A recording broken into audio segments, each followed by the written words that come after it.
Welcome back. What's up? We go to hour number 3. We're live at the Mar Racetrack. Yeah! Not the O'Reilly Auto Parts Studio. We're taking this thing outside. We're coming to our third and final hour. Coming up this hour, you know, I got to do it. There was a lot of reaction to the Clone Summit, Clone Gonquin, and by a lot of reaction, I mean a lot of you hated those guys. So what I'm going to do in the next segment is bring them back into a segment of mean tweets. They can read them, they can react to them. But more importantly, I am joined by a legend in this area, nationally as well. He had an 18-year career. He is a 7-time All-Star. He retired as the Major League leader in saves with 601. 552 saves in 16 seasons with the Padres, a member of the Padre Hall of Fame, live at Del Mar with me. To my left, Trevor Hoffman. Trevor, you did the show so many times when you played. It is so good to see you. How you feeling? How are things? Things are great, man. It's really good to be here in person with you, and can't find a better venue than doing this. My man, you're in swim trunks and flip-flops. I'm guessing life's pretty good right about now. Life's winning right now, that's for sure. You know, that's why you spent 15 years in San Diego playing ball. It's a great place to be at. And Trevor, San Diego hosted the All-Star Game this year, and you delivered the game ball by coming out to Hell's Bells, just like back in the day.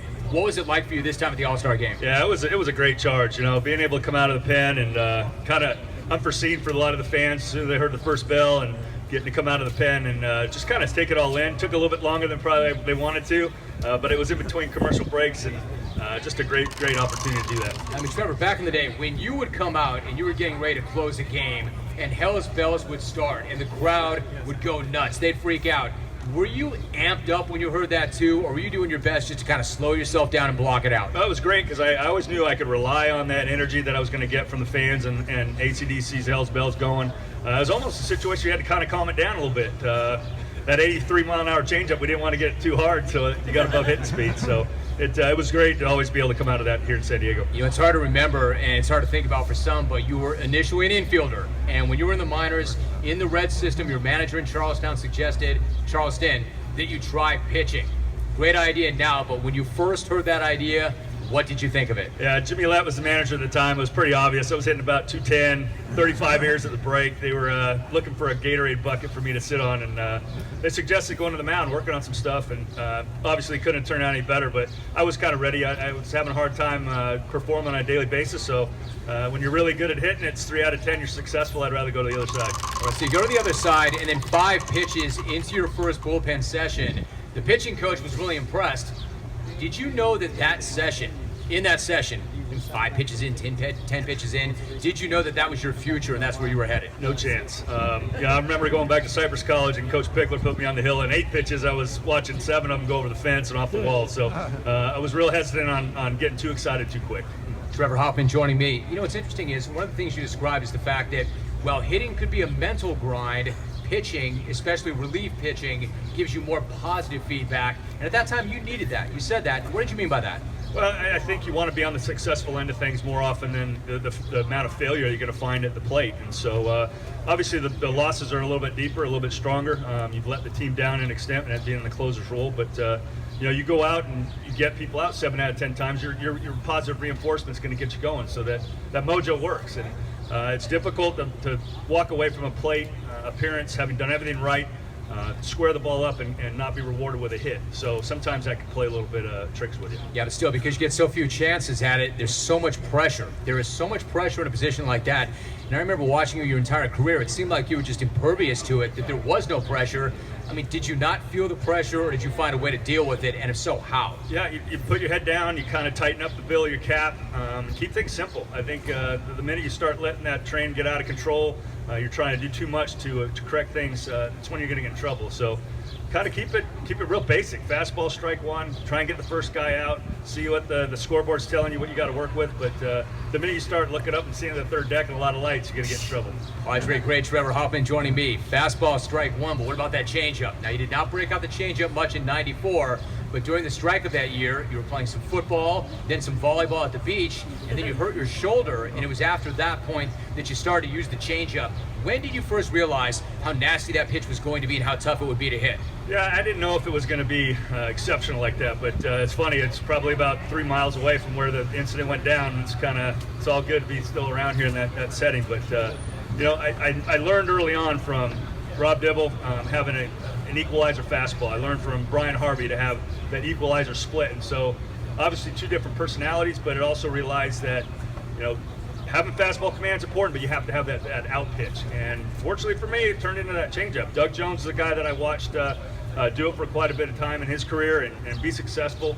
And so as long as I was able to refine that distance between heater and changeup, I felt I was going to be successful. You mentioned you learned that not far from here, like 3 miles away from here, that if you could live in a town like this and you can have the kind of career that you had, it's an incredible thing. And it starts to make me think about the Chargers.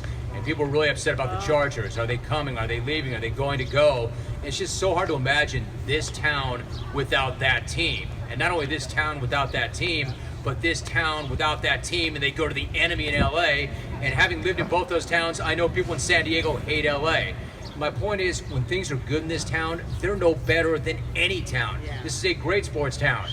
1998, you had 53 saves. It's the year the team went to the World Series. What do you remember about that season, and what did it mean to you to be a Padre? It was a firestorm, man. This town gets behind their teams. They want a winner. They want to support something on the field they can be proud of. And so in '98, it was a month-long dream just to be able to go to the yard, have 60,000 people going nuts, totally getting into the whole playoff run. There's some great baseball fans. There's some great football fans. We see a lot of Charger jerseys out there today.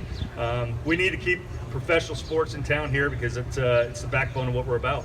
Trevor Hoffman joins us here at Del Mar, the racetrack. Trevor, it was your first year of eligibility for the Hall of Fame. You fell just short of getting in.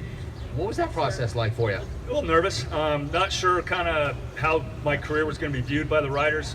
Super pumped to get nearly 67% of the vote. 75 is the threshold you got to get to. Super excited. We're going to kind of see where the lay of the land sits after this year. A lot of new writers. Not going to sure if we'll get a little bit of a bump or if we back off, but I was super excited. Couldn't have been more happy.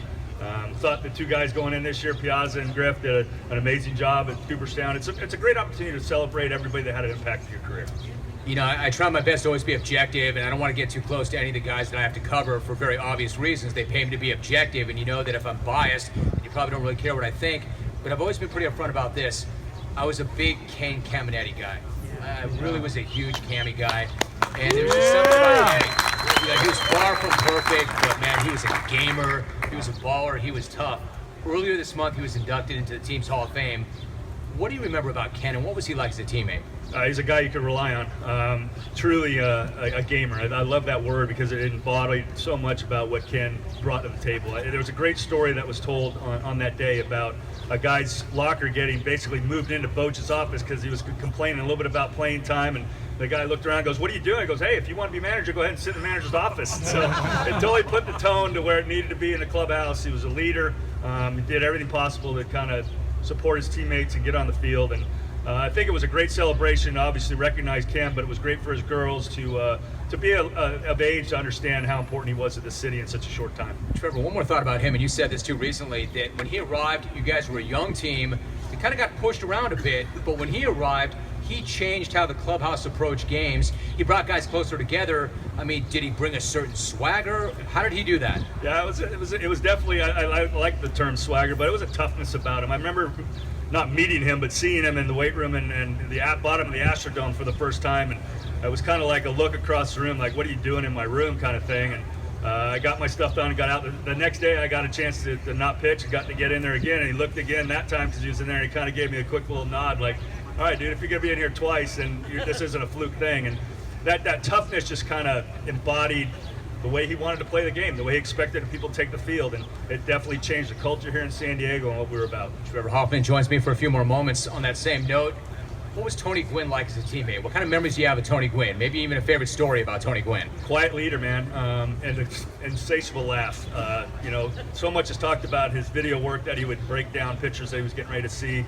But the tireless time. The VCR that he would drag with him on the road. It's not like it is now, right? Yeah. Alicia would be doing the cutting and splicing to give it to him for the road trip so he'd have all the pictures lined up. It was an incredible amount of discipline and sacrifice to make that sort of thing happen, but obviously it paid dividends for him. But at 2 o'clock in the afternoon, the Murph totally empty, and you hear there's this pristine crack of the bat that T would give you, just getting his early batting practice done with Coach Peachlow, throwing perfect strikes. And he was just a grinder, just a perfectionist, and we miss them both dearly. Sure. Trevor, it was announced recently that you're going to be a part of Great Britain's coaching staff for the World Baseball Classic. How did that come to be, and what made that something that you thought you might want to take a shot at? Yeah, Mom's roots come from England.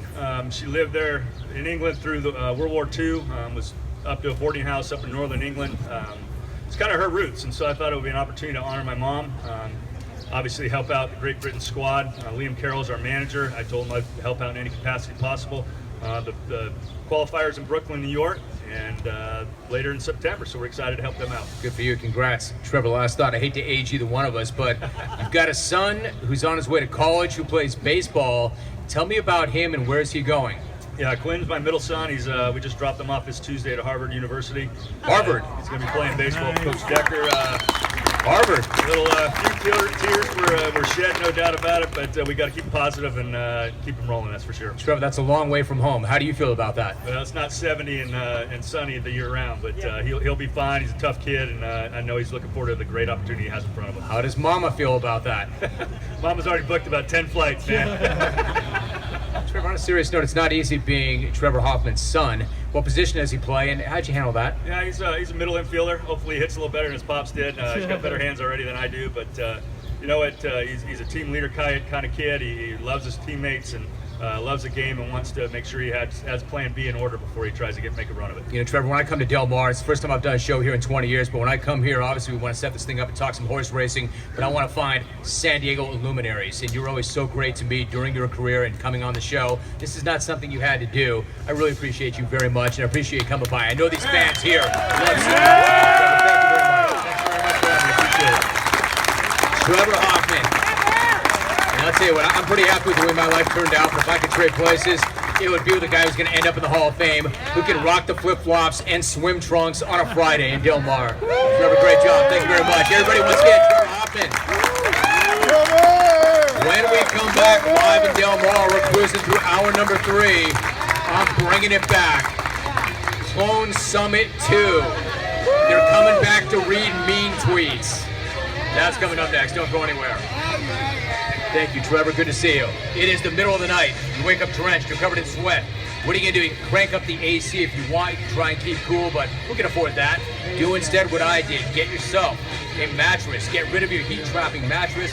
Upgrade to a Casper. Now I sleep cool and comfortably every night. You see, Casper was invented with 2 high-tech foams, which guarantee that you do sleep comfortably.